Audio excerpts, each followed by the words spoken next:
আমরা এই মুহূর্তে আছি ভারতের বিহার প্রদেশের সীতাকুণ্ডের পাশে অবস্থিত ডুঙ্গেশ্বরী পাহাড়ে। তো ডুঙ্গেশ্বরী পাহাড়ের রাস্তা হয়ে আমরা এখন যাচ্ছি, তার উপরে সিঁড়ি বেয়ে উঠবো পাহাড়ে।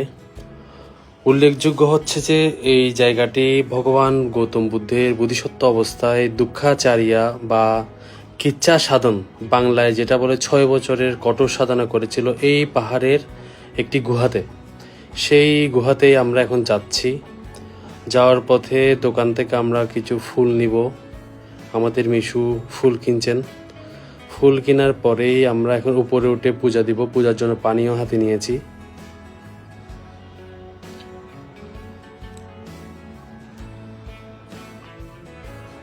আমরা প্রায় 15 থেকে 20 মিনিট ধরে হেঁটে আসার পরেই ডুঙ্গেশ্বরী গুহার সম্মুখে পৌঁছালাম।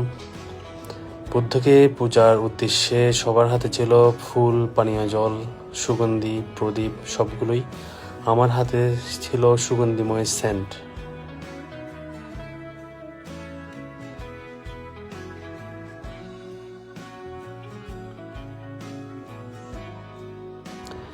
একটু পরেই আমরা বুদ্ধের সেই মহাস্মৃতি বিজড়িত স্থান, গৌতম বুদ্ধের বোধিসত্ত্ব অবস্থায় যেখানে দুঃখাচারিয়া বা কিচ্ছা সাধনা করেছিল, সেই অতি পবিত্র স্থান ডুঙ্গেশ্বরী গুহার সেই পবিত্র স্থানে এসে পৌঁছালাম। আমি ভগবান বুদ্ধকে আগেই সুগন্ধি সেন্ট দান করেছি, নগদত্ব দান করেছি, পানীয় জল দান করেছি এবং ফুলও দান করেছিলাম।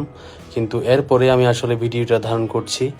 কিন্তু ভগবান বুদ্ধকে দেখুন, সবাই নানান দেশের পর্যটক, Vietnam, Myanmar, Sri Lanka, Cambodia, Laos, বিভিন্ন দেশের উপাসক উপাসিকাবৃন্দ ফুল সহ তার উপরে স্বর্ণের পাত দান করেছে।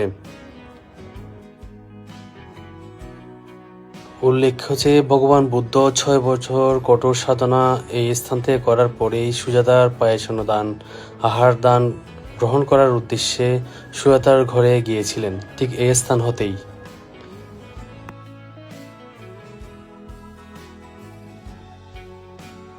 আমরা ভগবান বুদ্ধের সেই গুহা দর্শন শেষে যখন চলে আসছি, সেখানকার কিছু স্থানীয় লোকেরা বা ছোট ছোট ছেলেরা বললো এখানে হনুমান আছে, হনুমানগুলা আহার দান পছন্দ করে। তো আহার দান হিসাবে আমরা ওই ছেলেদের কথা অনুসারে বিস্কিট নিয়েছি।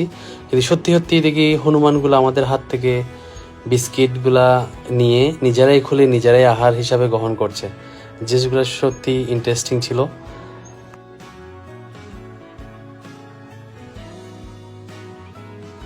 দেখুন, আমাদের হাতে যখন বিস্কিট ছিল, অনেক হনুমান প্রায় আমাদের আশেপাশে চলে আসার পরে আমাদের হাত থেকে সত্যি সত্যি ওরা বিস্কিটগুলা নিয়ে আহার হিসাবে গ্রহণ করছে। দেখুন, আমার হাত থেকে নিল, সেই হনুমানটি নেওয়ার সাথে সাথেই পালিয়ে যায়। এখন আরেকটাকে দিলাম, সেও নিয়ে পালিয়ে গেল।